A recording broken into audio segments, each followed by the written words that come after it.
Well, I wonder who in your life taught you how to say goodbye and do it well? Who taught you what it means to leave someone or something or someplace? My guess is you don't have a robust answer to that, or many of you don't, because I don't. We don't really get taught what it means to say goodbye well. There's so many lessons about saying hello, introducing ourselves, starting a new relationship, being a new parent, moving to a new city, getting started, new beginnings. But we don't talk a lot about what it means to meaningfully and with skill leave a thing, a person, a relationship, a community, a job, a friend, or a family. Some of us hold on to others so tightly clinging, and we will tolerate no change. Some of us are quick to cut others out of our life and pretend like nothing is happening. For me, I think I learned a lot of my lessons about what it means for people to leave my life from death. And some of those lessons were helpful, and some of them weren't. As I'm reflecting on my time transitioning out of my ministry in this church, I'm thinking a lot about leaving well. As we enter the period of Lent in the church year, what it means to be mortal and temporary, and the lessons that we learn in that, I think, go hand in hand. When I was a kid, I thought everybody who died, got buried, and their funeral service happened at the Bean Massey Burge Funeral Home in Grand Prairie, Texas. It's just all I knew. And I grew up with some contradictory lessons about death. In my family and friend group, I had a lot of deaths that happened suddenly.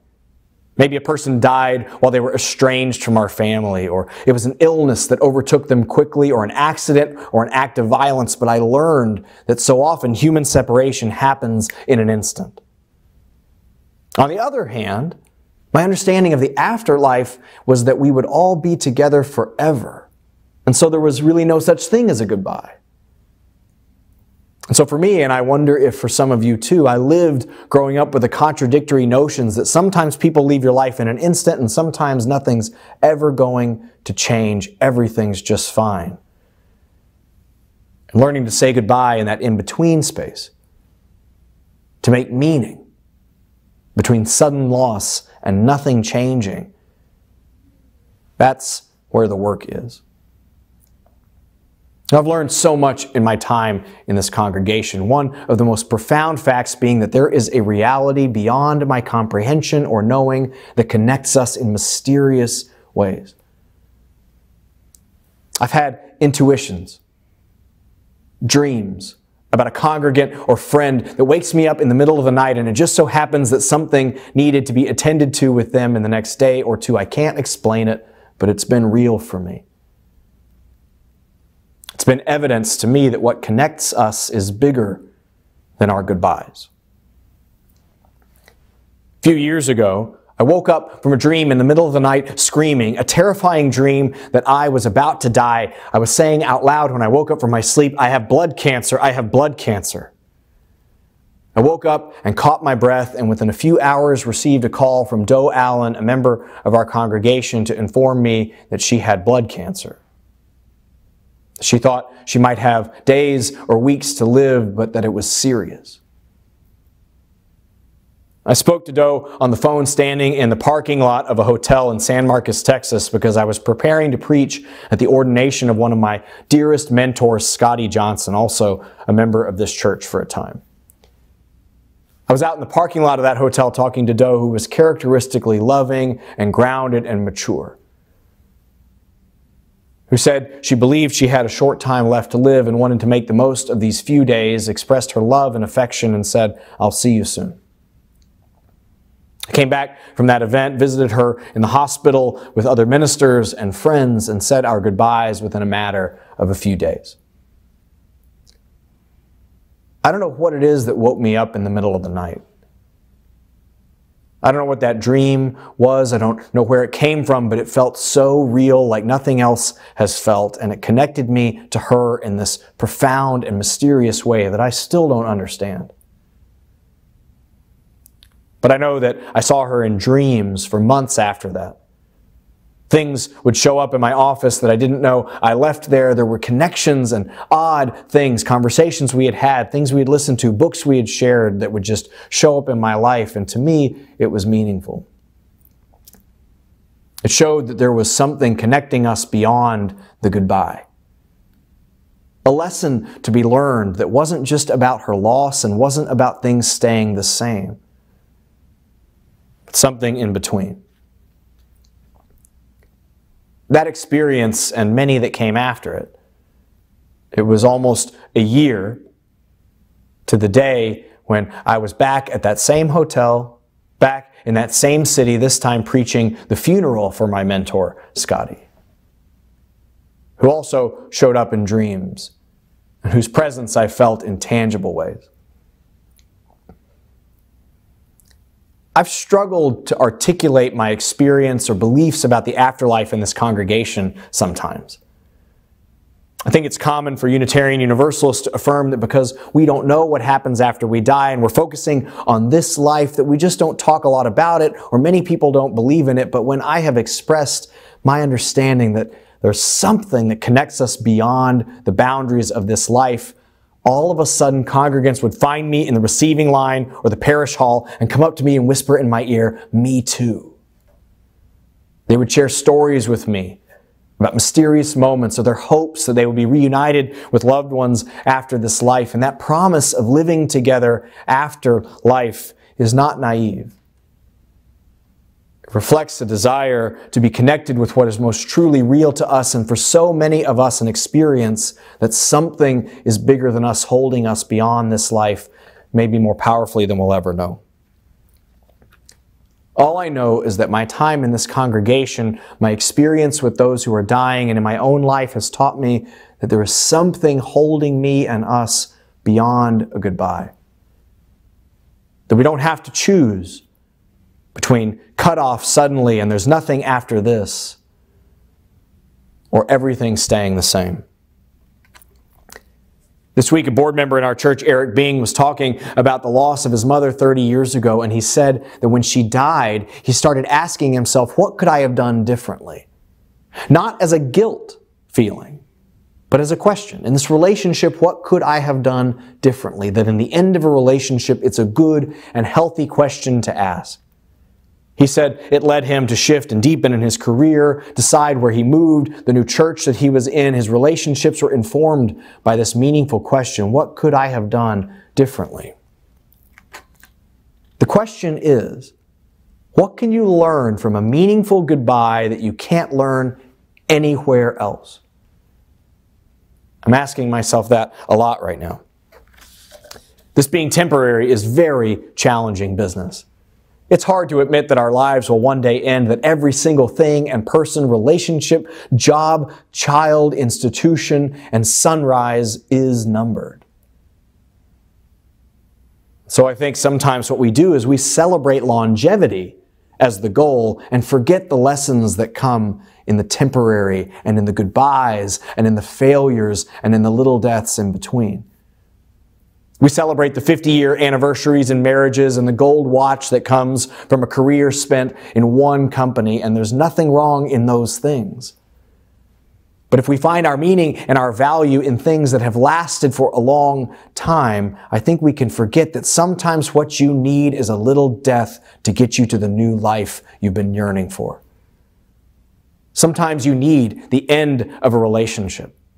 Sometimes you need the end of a job or an end of a sense of self. Sometimes you need the end of a chapter to have the next one, and a goodbye can have a lot of life in it, even if you didn't choose the goodbye for yourself. In Christian theology, God had to become temporary to understand people, had to learn how to say goodbye, to be in relationship with human beings. I love that idea. I don't remember which theologian or pastor or professor said it to me, but they told me the idea that to be in good relationship with somebody, to love somebody, to be their friend or their loved one, you have to understand what life is like for them. And their idea in Christian theology was that God needed to understand and love human beings, but couldn't be in full relationship until God had walked in our shoes. So the lessons from the teacher Jesus were about what it meant to be hungry or cold, what it meant to lose a friend, to feel shame or feel embarrassed, to have little deaths and big ones in our life, to ultimately say goodbye to life itself. That to be human is to learn our meaning through being temporary. One of those experiences that stands out to me about being temporary in this church is with the life and death of our member Chuck Moore. Chuck had been a Presbyterian minister in one chapter of his life and left that ministry work to become a musician and choir director in another chapter of his life. After years of struggling with illness, Chuck was nearing the end of life. I knew I would be officiating his service, talking to his family. One day I was standing at my kitchen counter making breakfast, and I was reading Jane Kenyon's poem, Otherwise. It's a poem I've used multiple times in my work in the church. It speaks about the temporary nature of life and death by a woman who was living with a diagnosis and knew one day that her current life would end. I was reading that poem to myself and received a call from Margaret saying that she believed Chuck was ending, Margaret, his wife, that she believed Chuck was ending the end of his life nearing that period. I came over to their home. The day before he died, they told me that they had spent that morning reading some of his favorite poems. And about the time that I was at my kitchen counter, they were reading one in particular. Guess which one? I've carried her words into many moments of ministry here and in many services. In her poem, Jane Kenyon says this: I got out of bed on 2 strong legs. It might have been otherwise. I ate cereal, sweet milk, a ripe, flawless peach. It might have been otherwise. I took the dog uphill to the birchwood. All morning I did the work I love. At noon I lay down with my mate. It might have been otherwise. We ate dinner together at a table with silver candlesticks. It might have been otherwise. I slept in a bed in a room with paintings on the walls, and I planned another day just like this day. But one day I know it will be otherwise. That's it. That's the whole point.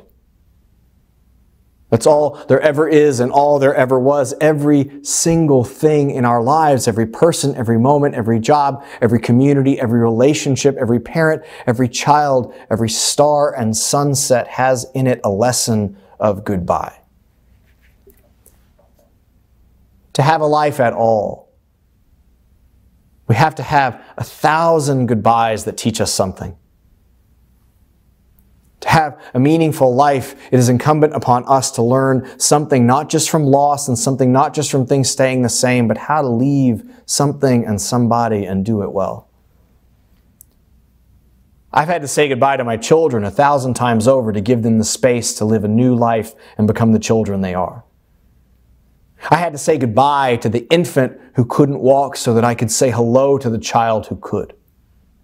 I had to say goodbye to the children I knew who couldn't speak to say hello to the ones who could express dreams and thoughts to me.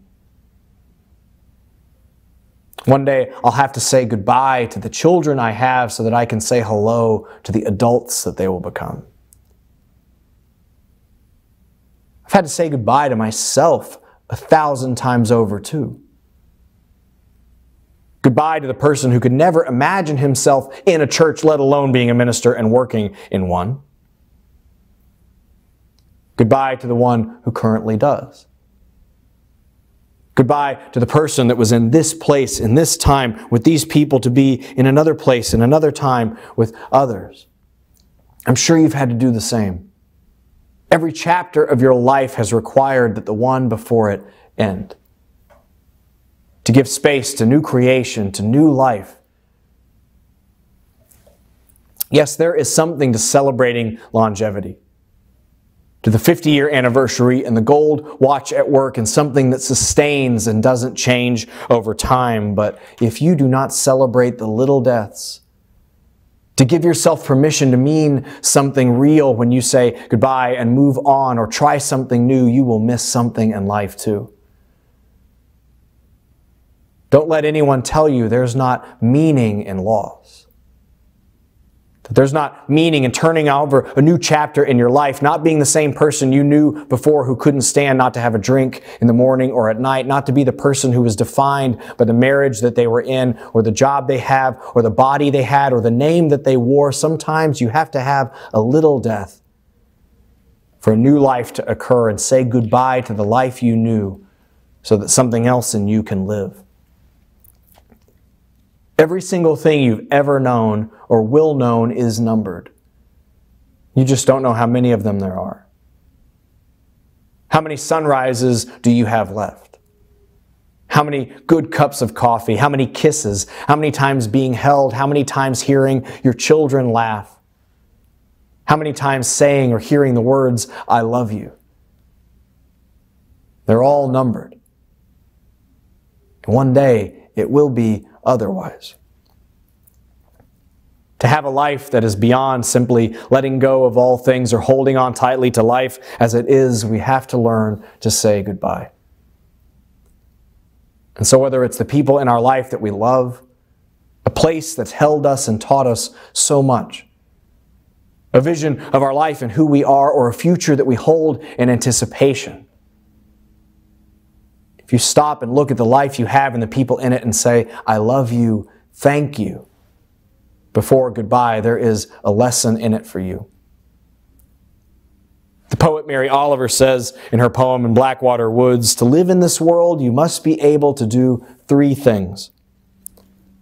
To love what is mortal, to hold it against your bones, knowing your own life depends on it, and when the time comes to let it go, to let it go."